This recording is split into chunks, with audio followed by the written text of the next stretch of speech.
What's up, everyone? Ben with the BTC Sessions here, and this is your daily session. Hodl that Bitcoin. Before we jump in, a couple quick things. Of course, shout out to sponsors of the show, Ledn.io. This is where you can use your Bitcoin for a couple of different services. The first of which is to use it as collateral to obtain a Canadian or US dollar loan. And the second of which is a Bitcoin savings account where you can earn interest on your Bitcoin paid in Bitcoin. For either of those services, check out the link in the show notes down below. And if you decide to get a loan, they'll actually credit you with an additional $50 worth of Bitcoin. Secondly, if you're into Bitcoin, then of course privacy is an important thing to think about. One of the things I like to use is NordVPN. I have this running on my computer and on my phone. And essentially what it does is it hides your IP address, it helps encrypt your browsing data, and it has the added benefit of allowing you to unlock geo-blocked content. So if you'd like to check that out, they've got a deal with the link I have below where you can get the service for about $3 a month. So not bad at all. With that, let's dive into the news. The @Bitcoin Twitter handle seems to have changed hands. And actually, this story a little bit in some way, shape, or form kind of involves me because I actually started getting messages from the Bitcoin Twitter handle. I'm sure lots of people have been speaking with them, but let's kind of step back and take a look at what is happening. Well, essentially, a while back, all of a sudden the @Bitcoin Twitter handle started having all of these weird kind of Bitcoin Cash centric messages on it. And it was pretty clear that it had been taken over by somebody that was very near and dear to Bcash. A lot of people speculated that it was actually Roger Ver himself. Roger Ver said it wasn't him, but that he knew the person who had control of the handle.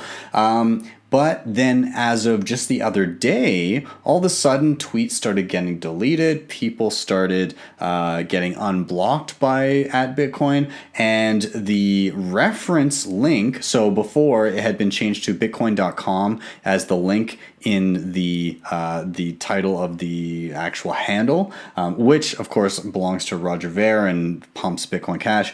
But that got rechanged back to bitcoin.org, which is more or less kind of the de facto place to go for Bitcoin information that isn't, biased against Bitcoin. So anyways, people started asking, well, did an actual Bitcoiner get their hands back on the account? So I tweeted out something the other day, just jokingly, making fun of, basically saying like, hey, I'm really happy for you and I'm gonna let you finish, but there was at some point somebody took over the account and they put like a leopard as the picture, and they were clearly from Turkey because they said Turkey rocks. So I said that they were the greatest @Bitcoin Twitter handle holder of all time. But the person ended up messaging me and saying like, hey, I'm trying to clean all this shit up. It's a mess, and I'm, gradually getting rid of tweets and unblocking people and unfollowing certain other people and so on and so forth. He said, a lot of Bitcoin maximalists had blocked this account previously. I'm wondering if you could just kind of let people know that they can unblock me if they choose to do so now. So I did that, and that tweet is kind of crazy. I didn't think it would get that much attention, but either way, it appears, at least tentatively, that a Bitcoiner is in control of the Bitcoin Twitter at this point. So when this started happening, there was some rumbles on the RBTC Reddit, where of course that's very Bitcoin Cash. I always found that ironic that literally they've taken BTC, the Bitcoin ticker, and that's the BCH subreddit. I just always found that so funny. Anyways, so they were in RBTC. There were some rumbles about it, and one user said, "Is there anything we can do to save @Bitcoin?" And Roger Ver replied, "Don't know." Who knows if he even knows what's going on behind the scenes. I do not have a definitive answer as to what is going on, how this person got a hold of this handle. But either way, I put it in a tweet. Some people responded saying that they'd like to be unblocked, and that person has done that. Some people said they're pretty healthily skeptical of this and aren't planning on unblocking the handle at all, or they're going to wait a while to see how it pans out. Now, one thing to think about when it comes to, and let's flick over to the handle itself right now. So here's the handle. Let me just refresh to see if there's any new stuff. Nice little Dungeons and Dragons kind of look to it now. I mean, they've been tweeting, and they've done some. There's been a few funny things today. I particularly liked the ginormous announcement that they made, and all the person did was go in and unfollow Justin Sun from Tron, which is super hilarious. So, kudos. I thought it was funny. Anyways, yeah, so it seems to be that the person is a Bitcoiner. So let's just think a little bit about the handle itself. So ideally, I agree with a lot of people out there that there should be no central authority for Bitcoin, right? Like the @Bitcoin handle in an ideal utopian world wouldn't exist, because we shouldn't be looking to any one place, and we shouldn't have the risk of any one person jumping on Twitter and thinking that's like official Bitcoin. But that said, my understanding is that somebody will always be able to have that handle. And so I'm kind of looking at it as, well, I mean, this is probably the least worst thing that could happen, is to have somebody on there that is pro Bitcoin that's like doing funny memes. I can't picture it being too much better than that. So I'm cautiously optimistic, and we'll just have to see how that all pans out. But I don't know. What do you guys think? Do you think this is genuinely a Bitcoiner that got their hands on the account? Why do you think it changed hands? Again, I don't have that answer. Or do you think that this is kind of like a somebody trying to build up the account so that they can shill some ICOs or some other coin or something? Could very well be. But anyways, moving on. And actually, this is a good segue, because speaking of shilling stuff and building up a story to shill some other crap venture, there was a new fake Toshi that was coming out and revealing himself to the world, and it was done in a couple different blog posts. And did anybody really expect this to be a legitimate story? It's definitely not. So some takeaways from this. The guy apparently is a lover of numerology and astrology, and seems to be religious as well.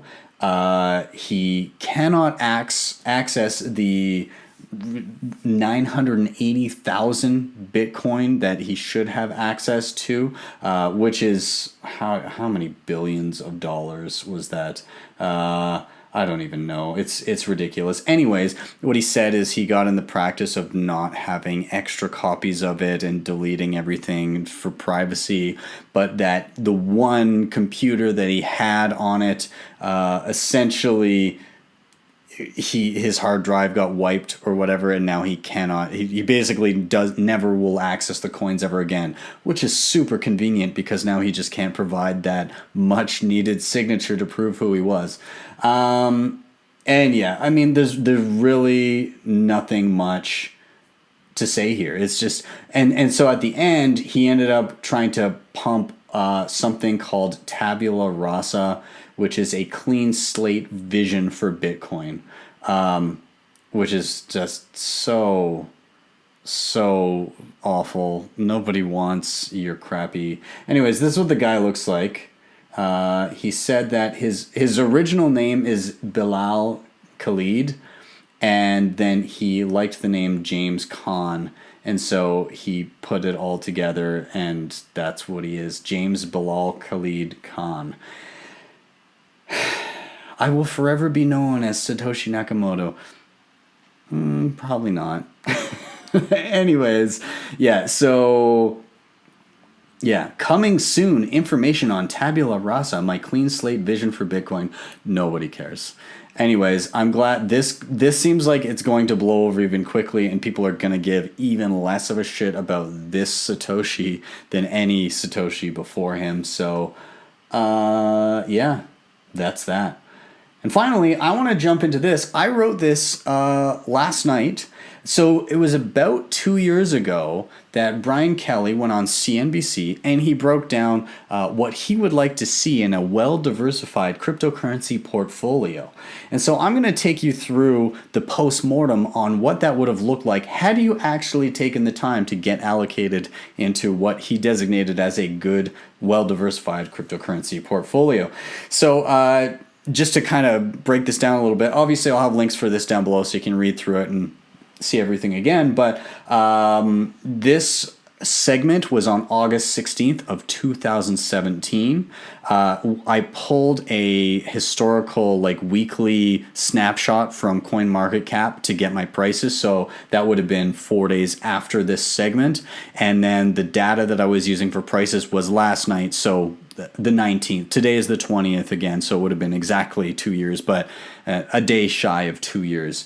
So regardless, I started with a base amount of $10,000. What if you had just allocated directly into this amount on that day? So let's see. And let's take a look at the allocation, by the way. So Bitcoin 30%, Ethereum 15%, Ethereum Classic 15%, Zcash 10%, Monero 10%, Ripple, it was still called Ripple back then, 10%, Metal 5%, and IOTA 5%. So let's see how that fared. All right, so Bitcoin 30%, you would have put in $3,000. You would have been able to buy 73,391,623 sats. The price on August 20th was getting close to $4,100. $3,000 again would have bought you 73 million sats. The price today, or at the time of doing this, was 10,900.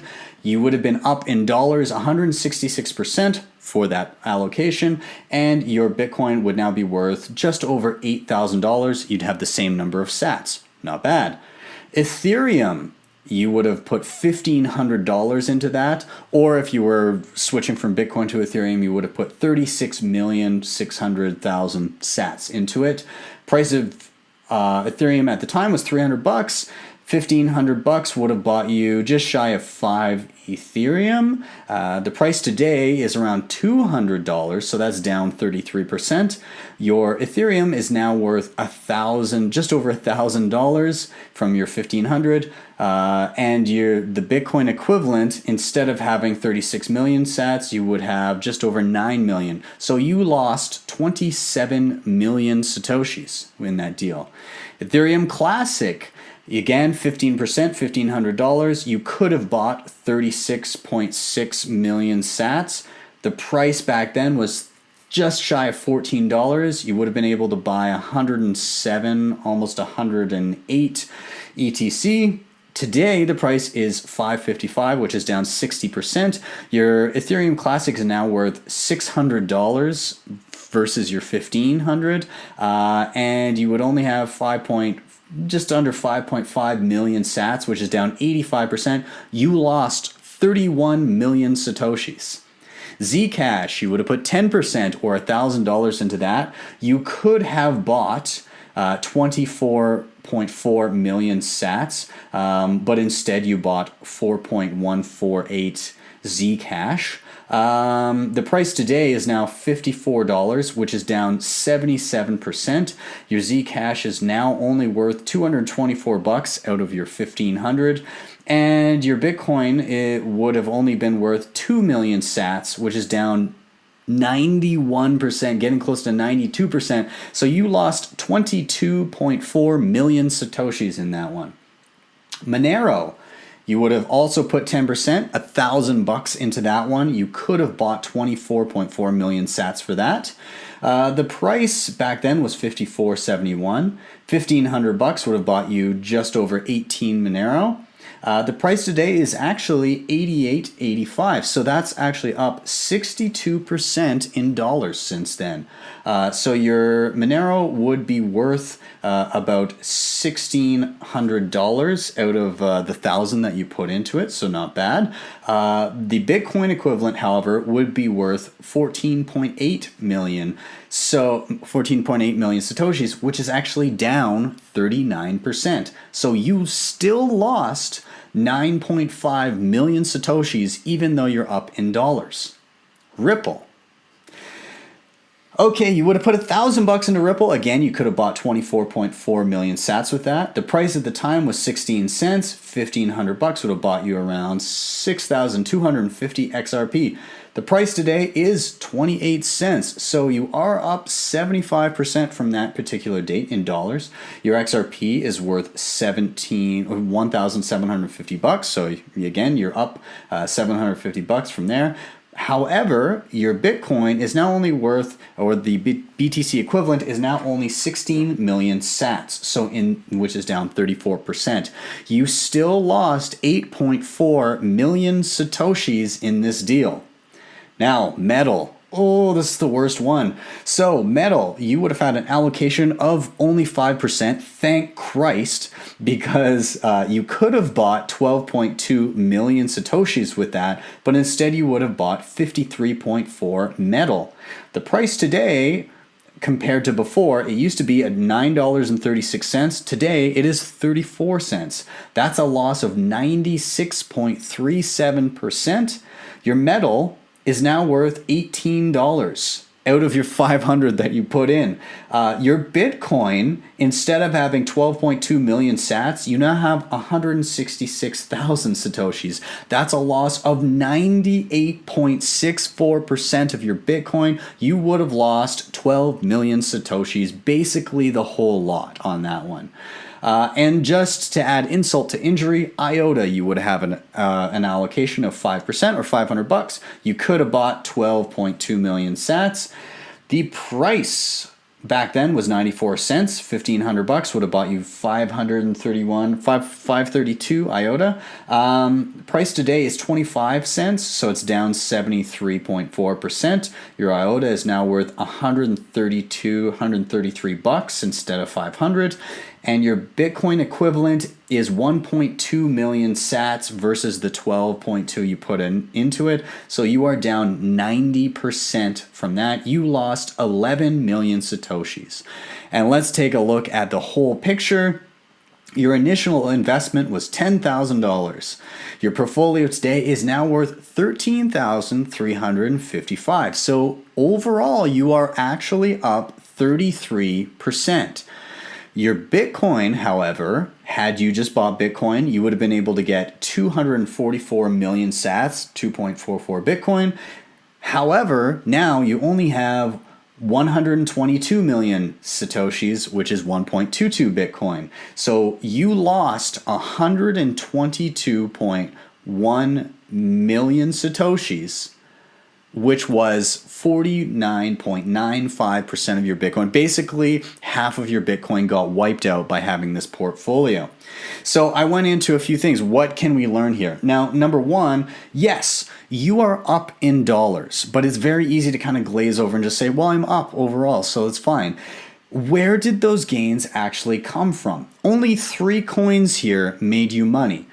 One was Bitcoin, and Bitcoin you cleaned up on. So Bitcoin netted you a gain of $5,000. So over $5,000 from the $3,000 you put in. So 8 overall, like it's the $5,000 profit, not $5,000 total.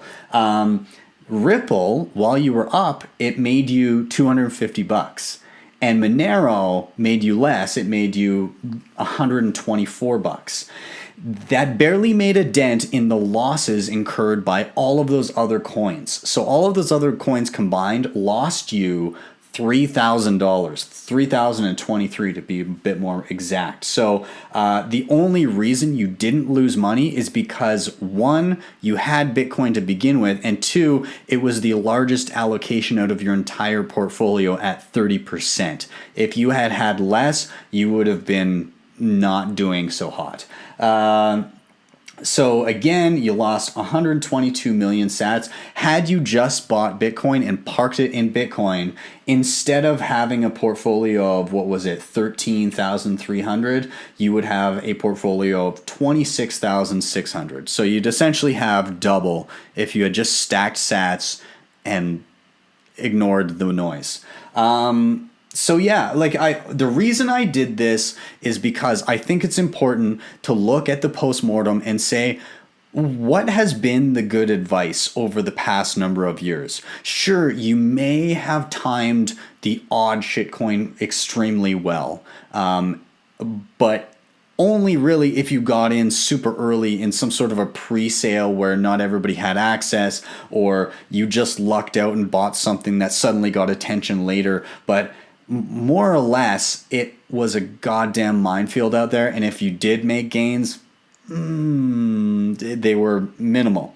There are outliers, and there are short periods of time where if you were a magician at timing things, then you did quite well. But outside of that, time is whittling away at your sats. And so I ended it with a quote from a guy that I really enjoy, that I had the pleasure of meeting, and I always listen to the podcast. This is Matt Odell from Tales from the Crypt, and he says, everything trends to zero when priced in Bitcoin.